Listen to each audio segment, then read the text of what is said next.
Bonjour à tous. Alors, ça fait un mois que je suis arrêté à Nairobi maintenant, et pour les raisons que vous connaissez dans la dernière chronique, maintenant j'ai tout ce qu'il faut, mais avant de repartir, je voulais partager avec vous une petite astuce pour plier ses vêtements dans les bagages, parce que ça va être bientôt les vacances d'été, il y en a qui vont partir en rando, peut-être en Afrique, et le principal souci du voyageur, c'est de comment organiser son sac de voyage.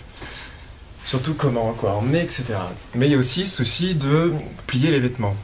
Le problème du pliage classique des vêtements, c'est-à-dire en feuilles, là, en millefeuilles, c'est que lorsque vous voulez accéder à un vêtement qui est sous les autres, il faut dépiler ceux du dessus. Alors si vous êtes un peu riche, vous pouvez acheter des sacs qui s'ouvrent sur l'avant, donc qui permet d'accéder au fond du sac sans avoir à dépiler tout ce qui est au-dessus. Mais pour les sacoches de vélo, c'est pas le cas, pour les raisons évidentes. Et avant de partir, je me suis demandé comment plier les vêtements de façon judicieuse pour éviter de refaire la sacoche à chaque fois que tu tires un truc, quoi. Et j'ai trouvé sur internet un type de pliage par roulage qui sert pour les chemises, les t-shirts, les pulls, les polaires, même les pantalons. Ça marche très bien. Et c'est ça que je voulais partager aujourd'hui. Donc, je vais vous montrer comment faire. C'est extrêmement simple. Donc il faut un t-shirt, ou quelque chose qui ressemble à un t-shirt, puisque ça c'est mon t-shirt de... C'est mon pyjama qui a un énorme trou sur les côtés. Bref. Oui, j'ai des vêtements vieux, des vêtements qui datent de 3 ans, donc forcément, ça s'abîme. Donc il vous faut un t-shirt. Comme ça, classique. Alors la première chose à faire, c'est de faire un ourlet sur votre t-shirt, par le bas.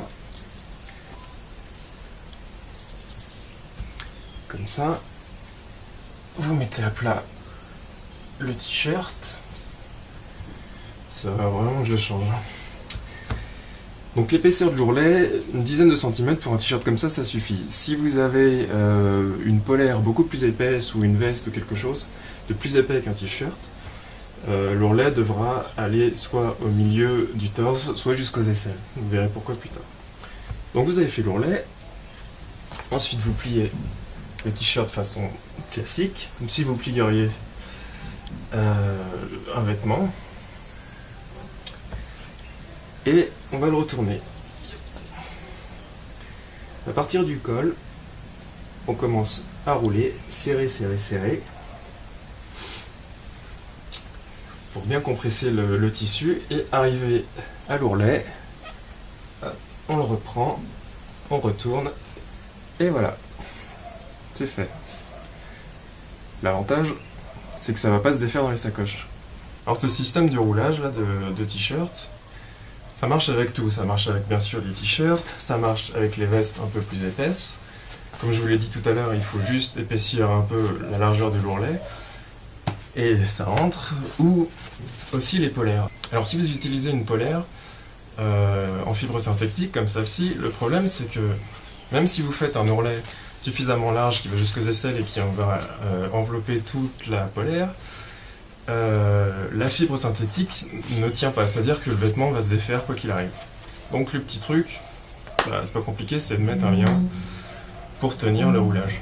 Alors, petite astuce et petit retour d'expérience, ne jamais utiliser d'élastique, parce que dans les pays tropicaux, comme dans toute l'Asie du Sud-Est, l'élastique va fondre à l'intérieur du sac à dos et va fondre sur le vêtement. Et petite astuce de ménagère de plus de 50 ans, c'est impossible à enlever après, même pas.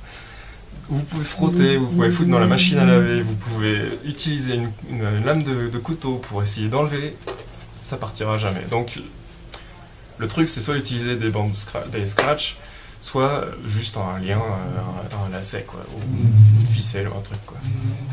Voilà.